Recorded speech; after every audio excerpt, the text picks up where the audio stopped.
ఈ నెల 18వ తేదీ రోజు కొరిడే నర్సింహులు అని బిచ్చాల గ్రామానికి చెందినటువంటి ఒక వ్యక్తి వచ్చి దళితాబాద్ పోలీస్ స్టేషన్లో కంప్లైంట్ ఇవ్వడం జరిగింది. ఏమనంటే మా తమ్ముడు అయినటువంటి అశోక్ 13వ తేదీ నాడు చనిపోయినాడు. ఆయనకు సంబంధించి మేము సహజ మరణంగా మేము అంత్యక్రియలు చేయడం జరిగింది. కానీ మేము అంత్యక్రియలు చేసే టైంలో ఆయన బాడీ మీద కొన్ని గాయాలను గుర్తించాం. ఆయన సహజంగా కాదు, ఆయన వేరే ఏదో రీజన్ చేత చనిపోయి ఉంటాడని చెప్పి మాకు అనుమానం ఉంది. ఆ అనుమానం ఏంటంటే వాళ్ళ భార్య అయినటువంటి రేణుక ఏదో చేసి ఉంటుందన్న అనుమానంతో కంప్లైంట్ చేస్తే ఆ రోజు కేసు రిజిస్టర్ చేయడం జరిగింది. ఆ కేసుని బేస్ చేసుకొని 24వ తేదీ నాడు దౌలతాబాద్ ఎంఆర్ఓ గారు అలాగే టీమ్ ఆఫ్ డాక్టర్ సహాయంతో పూడ్చిపెట్టినటువంటి బాడీని ఎగ్జుమేషన్ చేసి పిఎంఈ ఎంక్వైరీ చేసి పిఎంఈ కండక్ట్ చేయడం జరిగింది. ఫర్దర్ టెక్నికల్ డేటా అనాలిసిస్ చేసి ఎవరైతే అనుమానాస్పదంగా ఉన్నారో వాళ్ళని తీసుకొచ్చి ఇంటరాగేట్ చేస్తే తెలిసింది ఏంటంటే, ఎవరైతే చనిపోయిన వ్యక్తి యొక్క భార్య అయిన అశోక్ భార్య అయినటువంటి రేణుక, ఆమెకు ఒక 15 సంవత్సరాల కింద మ్యారేజ్ అయ్యింది. 2 పిల్లలు కూడా ఉన్నారు. 2 పిల్లలు కూడా ఒక 8th క్లాస్ ఒక 6th క్లాస్ 6 years పిల్లలు ఉన్నారు.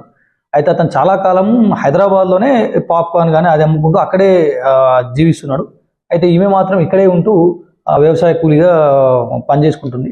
ఈ సమయంలో ఒక 6 నెలల క్రింద ఈ విలేజ్కి సంబంధించినటువంటి ఒక అనిల్ అనే వ్యక్తితో పరిచయం ఏర్పడింది. ఈ పరిచయం కాస్త ఒక ఇల్లీగల్ రిలేషన్కి దారితీయడం జరిగింది.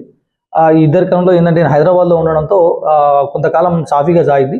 అయితే కొన్ని రోజుల క్రింద ఇలా ల్యాండ్ అమ్మేసి ఊర్లో ఒక ఇల్లు కట్టుకున్నాడు. ఇల్లు కట్టుకున్నప్పటి నుంచి ఆయన ఇల్లు ఇక్కడే ఉంది కాబట్టి ఆల్మోస్ట్ వాళ్ళు ఇక్కడే ఉండడం జరుగుతుంది.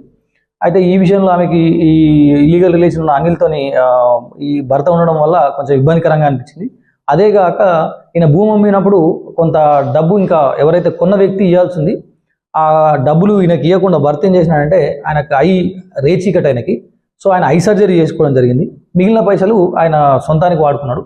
ఈ విషయంలో భార్యాభర్తల మధ్య ఒక 15 రోజుల నుంచి గత 15 నుంచి బాగా గొడవలు జరుగుతున్నాయి. నువ్వు డబ్బులు ఇవ్వాలి, నాకు ఇస్తే నేను ఊళ్ళో కట్టుకుంటాను భార్య, లేవు నాకు ఖర్చులు అయిపోయినాయని చెప్పిన. ఈ మధ్యకాలంలో అవడంతో ఈమె ఏం చేసిందంటే ఎవరైతే ఈ పారమర్ ఎవరైతే ఈ ఇల్లీగల్ ఎఫ్ఐఆర్ ఉన్నటువంటి పర్సన్తో ఇదంతా డిస్కస్ చేసి ఇట్లా నన్ను ఇబ్బంది పెడుతున్నాడు, డబ్బులు ఇస్తలేడు, ఇంకోటి ఏంటంటే నువ్వు నాకు కొంచెం రావడం అనేది ఇబ్బంది జరుగుతుంది కాబట్టి ఈయనని ఎలిమినేట్ చేద్దాము, ఈయనని చంపేద్దాము అని చెప్పి ఒక డిసిషన్కి రావడం జరిగింది. సో సరైన సమయం కోసం ఎదురు చూస్తున్న టైంలో 12వ తేదీ రాత్రి ఆయన కొంచెం మద్యం తాగే అలవాటు ఉంది, రేచికడు కాబట్టి కొంచెం ఎర్లీగానే మంద ఆగేసి పడుకున్నాడు. 11 గంటల ప్రాంతంలో ఈ అనిల్ రెగ్యులర్గా వచ్చినట్టుగా ఇంటికి రావడం జరిగింది. ఈ టైమే అనువైన టైం అని చెప్పి ఇద్దరు డిసైడ్ అయిపోయి చంపేద్దామంటే ఎట్లా చంపుదామంటే ఇంకేముంది, గొంతును చంపేసి అయిపోతుంది, నువ్వు చేతులు పట్టుకో నేను గొంతు ముసుకుతా అని చెప్పేసి రేణుక అనడంతో ఈ అనిల్ పడుకున్న అతన్ని వెనకకు 2 చేతుల్ని గట్టిగా పట్టుకొని కూర్చున్నాడు.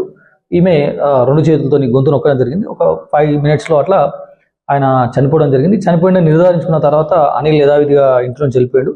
ఈమె నాకేం తెలియనట్టుగా పక్క రూమ్లో పడుకొని మార్నింగ్ లేచి పక్కన వాళ్ళకి చెప్పింది, ఇట్లా నైట్ పడుకున్నాడు చనిపోయింది అని చెప్పేసి. ఇది సహజ మరణంగా చిత్రీకరించే ప్రయత్నం చేసింది. కానీ ఆ రప్చర్లో ఈ థ్రాట్లింగ్ చేసే టైంలో అక్కడిక్కడ దెబ్బలు తాకడం వల్ల ఈ రప్చర్స్ని వాళ్ళు గమనించి ఇదంతా చేయడం జరిగింది. ఇది కేవలం వాళ్ళ యొక్క ఇల్లీగల్ రిలేషన్ని కంటిన్యూ చేయడానికి, అలాగే డబ్బులు ఇవ్వకుండా ఇబ్బంది పెడుతున్నటువంటి భర్తని చంపాలనే ఉద్దేశంతో ఇద్దరు కలిసి ప్లాన్ చేసి ఈ మర్డర్ చేయడం జరిగింది. వీళ్ళిద్దరిని ఈరోజు అనగా 29 నాడు మార్నింగ్ ఒకరిని 10 గంటలకు ఇద్దరిని అరెస్ట్ చేసి వాళ్ళని జ్యుడిషియల్ రిమాండ్ కూడా తరలించడం జరిగింది.